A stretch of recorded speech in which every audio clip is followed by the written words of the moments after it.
뉴스야 시작합니다. 정치부 박경준 기자 나와 있습니다. 첫 번째 물음표 볼까요? 네, 첫 번째 물음표는 김원웅과 대리석 탁자로 하겠습니다. 네. 김원웅 광복회장 모습도 보이고 그 옆에는 근사한 대리석 탁자도 보이네요. 뭐에 대한 얘기인가요? 사실 TV조선 단독 보도 이후에 국가보훈처가 감사를 실시한 게 지난 10일이었고 그 결과를 발표했는데 저희 보도대로 김 회장이 국회 카페 자금으로 비자금을 만들어서 부당하게 사용한 사실이 드러났다고 발표했습니다. 보훈처는 이 비자금 가운데 일부가 김 회장이 설립한 협동조합인 허준 약초학교 장식품 구입 등에 사용됐다고 발표했습니다.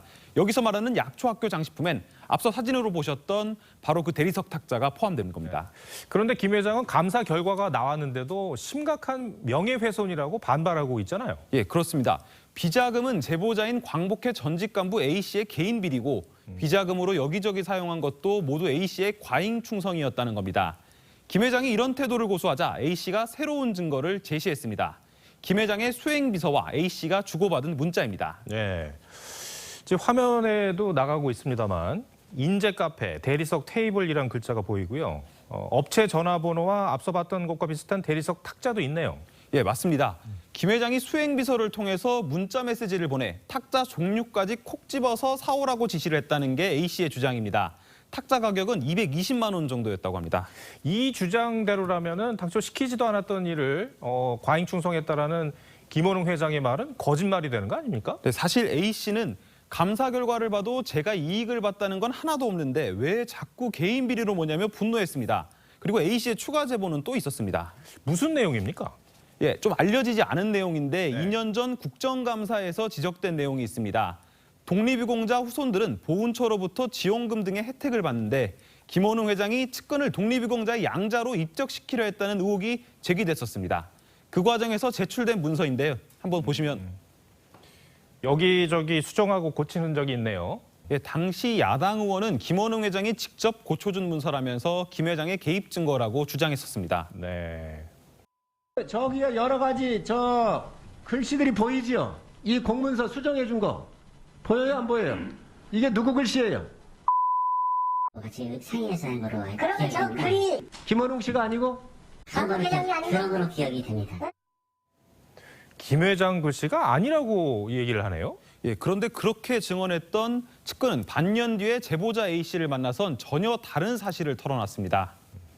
그 우리는 또 회장이 꺼냈다. 보좌관들이 대변하다고 합니다. 멘트까지 알아준다. 예, 김원웅 회장 지시로 국회에서 위증을 했던 건데 위증교사는 법적 처벌을 받을 수도 있는 사안입니다. 당시 측근은 국감 발언과 관련해서 기억이 나는 게 없다고 말했는데요. 김 회장에게도 이 내용과 대리석 탁자 구매 등에 대해 물어보려고 했지만 연락이 닿지는 않았습니다. 알겠습니다. 첫 번째 물음표 정해 볼까요? 예, 첫 번째 물음표 김원웅과 대리석 탁자의 느낌표는 광복회의 존재 이유로 하겠습니다. 사실 지금까지 드러난 사익 추구 정황만 하더라도 김 회장이 물러나야 할 이유는 충분합니다. 광복회가 왜 누구를 위해 존재하는지 거듭 설명드리지 않아도 잘 아실 겁니다. 예. 네. 두 번째 물음표는 뭡니까? 예, 두 번째 물음표 사전투표 독려하는 야, 왜로 하겠습니다. 사실 여당이나 야당이나 투표 독려하는 거는 뭐 마찬가지인데 이 사전 투표 독려 같은 경우는 보통 여당이 좀 더 적극적이지 않았었나요? 예, 그렇습니다. 전통적으로 여권 지지 성향이 강했던 젊은 층의 사전투표율이 높았기 때문입니다. 실제로 19대 대선 사전투표율은 19세와 20대가 다른 연령층보다 10%가량 높았습니다. 그런데 최근엔 20대 젊은 층에서 윤석열 후보 지지층이 상대적으로 더 높게 나오면서 과거와 양상이 바뀐 겁니다. 네. 윤석열 후보가 사전투표에서도 압도적으로 득표할 수 있도록 사전투표일에 한 분이라도 더 투표장에 나가주시기를 간곡하게 요청드립니다.